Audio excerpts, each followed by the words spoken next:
Disse-lhe o Senhor: muito bem, servo bom e fiel. Foste fiel no pouco, sobre o muito te colocarei. Entra no gozo do teu Senhor. Mateus 25, 21. Encontramos o Senhor dizendo àqueles que haviam usado o seu talento laboriosamente: muito bem, servo bom e fiel. Esse é o veredito da graça. É bendito o homem que julgou a si mesmo um servo infiel, e bendito é aquele a quem seu Senhor dirá: servo bom e fiel. Observe aqui que o muito bem do mestre é em consequência da fidelidade, não é muito bem, servo bom e brilhante, pois talvez o homem jamais tenha brilhado aos olhos daqueles que apreciam o fulgor e o brilho. Não é muito bem, servo grandioso e distinto, porque é possível que ele não tenha conhecido além do vilarejo onde nasceu. Conscientemente, esse homem fez seu melhor no pouco e nunca desperdiçou uma oportunidade de fazer o bem fielmente e assim se provou fiel. O mesmo elogio foi feito ao homem com 2 talentos e o seu companheiro com 5. Suas ocupações eram muito diferentes, mas a recompensa foi a mesma.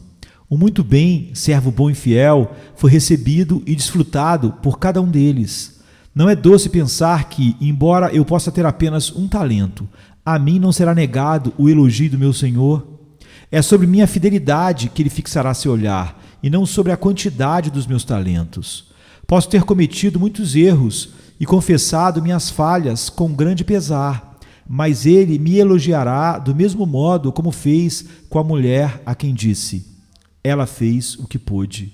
É melhor ser fiel na escola infantil do que infiel numa nobre classe de rapazes. É melhor ser fiel sobre 40 ou 60 pessoas na aldeia do que ser infiel em uma paróquia de uma cidade grande, com a consequência de milhares se perderem. É melhor ser fiel numa reunião em um chalé, falando do Cristo crucificado a 50 aldeões, do que ser infiel em um prédio suntuoso onde milhares se congregam. Oro para que vocês sejam fiéis em render a Deus tudo o que são e têm. Enquanto viverem, quaisquer que sejam suas falhas, não sejam indecisos ou de mente dividida. Em vez disso, sejam fiéis nas intenções e desejos. Esse é o cerne do louvor do juiz, a fidelidade do servo. Esse veredito foi dado pela graça soberana. A recompensa não foi de acordo com o trabalho, visto que ele havia sido fiel no pouco, mas foi colocado sobre o muito.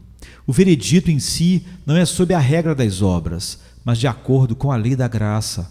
Nossas boas obras são evidências da graça agindo dentro de nós. Nossa fidelidade, portanto, como servos, será evidência de termos um espírito amoroso com relação ao nosso Mestre. Desse modo, evidenciando que nosso coração foi transformado e que fomos levados a amar aquele por quem anteriormente não tínhamos afeição. Nossas obras são prova do nosso amor. Por conseguinte, permanecem como evidência da graça de Deus. O Senhor primeiro nos dá a graça e depois nos recompensa por ela. Ele age em nós e, por fim, considera o fruto como se fosse obra nossa. Desenvolvemos nossa salvação porque Deus é quem efetua em vós tanto querer como realizar segundo a sua boa vontade. Se um dia ele disser, muito bem, para você ou para mim, será por causa da sua própria graça enriquecedora e não em razão de nossos méritos. E sem dúvida, é aqui que todos devemos vir e nos manter, pois a ideia de que temos qualquer mérito pessoal logo nos fará encontrar falhas em nosso Mestre e seu serviço como sendo austero e difícil. Algumas vezes admiro como os homens que negam a doutrina da salvação pela graça soberana como uma questão na teologia, porém admitem-na em suas devoções.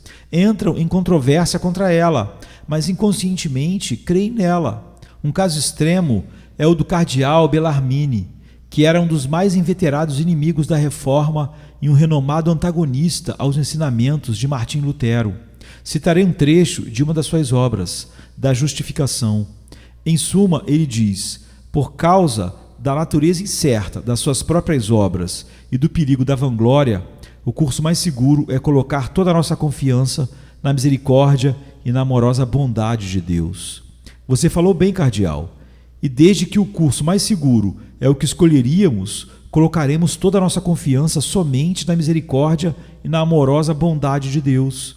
Conta-se que, e creio nisso pela excelência da fonte, esse grande homem, que durante toda a sua vida louvara a salvação pelas obras, enquanto morria, suspirou uma oração em latim, e sua tradução seria algo como: suplico, Deus, a ti que pesas, não nossos méritos, mas o perdão gratuito de nossas ofensas, que me recebas entre teus santos e teus eleitos. Está Saul também entre os profetas? No final, Bellarmine orou como um calvinista. Casos como esses fazem que haja a esperança de que muitos outros serão salvos numa igreja apóstata. Graças a Deus, muitos outros são muito melhores do que o seu credo e em seu coração creem no que negam como teólogos polêmicos. Quer seja assim ou não, sei que, se eu sou salvo ou recompensado, deve ser somente pela graça soberana, pois não pode haver outra esperança. Quanto àqueles que fizeram muito pela Igreja de Cristo, sabemos que dispensarão todo louvor, dizendo: Senhor, quando foi que te vimos com fome e te demos de comer, ou com sede e te demos de beber? Todos os servos fiéis do Senhor cantarão: não nobis domine, não a nós, não a nós. Por último, irmãos, com que alegria infinita Jesus encherá nosso coração se, por meio da graça divina, contentarmos-nos o bastante ao ouvi-lo dizer: muito bem, servo bom e fiel. Se permanecermos até o fim, apesar das tentações de Satanás, da fraqueza de nossa natureza e dos embaraços do mundo, e mantivermos nossas vestes sem manchas mundanas, pregando Cristo de acordo com a medida da nossa habilidade e ganhando almas para Ele, que honra será. Que felicidade ouvi-lo dizer: muito bem. A música dessas duas palavras terá em nós efeito de céu. Como será diferente do veredito de nossos companheiros que com frequência acham falhas nisto ou naquilo, embora façamos nosso melhor. Nunca conseguiríamos agradá-los, mas agradamos nosso Senhor. Os homens sempre interpretam mal nossas palavras e julgam mal nossas motivações, mas Deus põe tudo na perspectiva, dizendo: muito bem. Pouco significará então o que os demais tiverem dito. Nem mesmo as palavras lisonjeiras de amigos ou as rudes condenações dos inimigos terá qualquer peso quando ele disser: muito bem. Sem qualquer orgulho, receberemos esse elogio, porque mesmo então nós reconheceremos como somos servos inúteis. Como amaremos por colocar tanta estima sobre o copo de água que demos aos seus discípulos e sobre o serviço modesto que tentamos lhe entregar, vivendo para a sua glória, comendo e bebendo para a sua glória. Que condescendência dizer muito bem sobre algo que achamos ter sido feito de forma tão precária. Oro para que os servos de Deus aqui, que nesta manhã começaram uma sondagem em si mesmos e foram adiante confessando suas imperfeições, que agora encerrem se regozijando no fato de que, se cremos em Cristo Jesus e realmente somos consagrados a Ele, terminaremos esta vida e iniciaremos a próxima com o abençoado veredito: muito bem. Cuidem apenas para que estejam entre aqueles que estão fazendo tudo e sendo fiéis.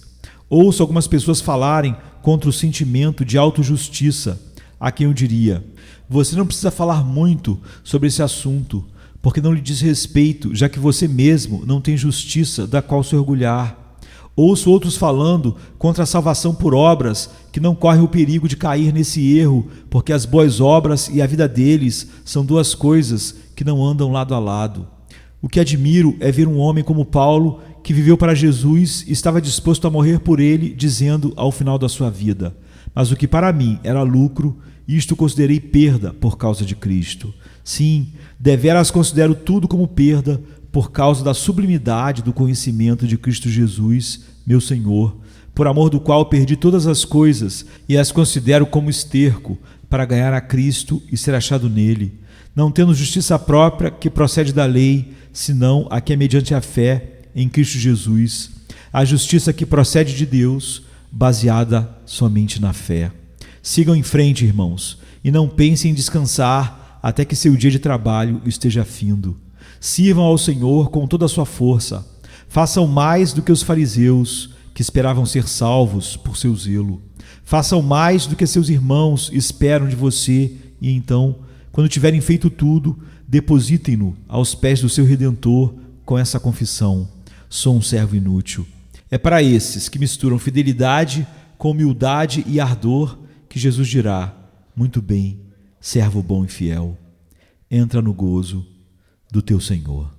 Amém, queridos. Amém.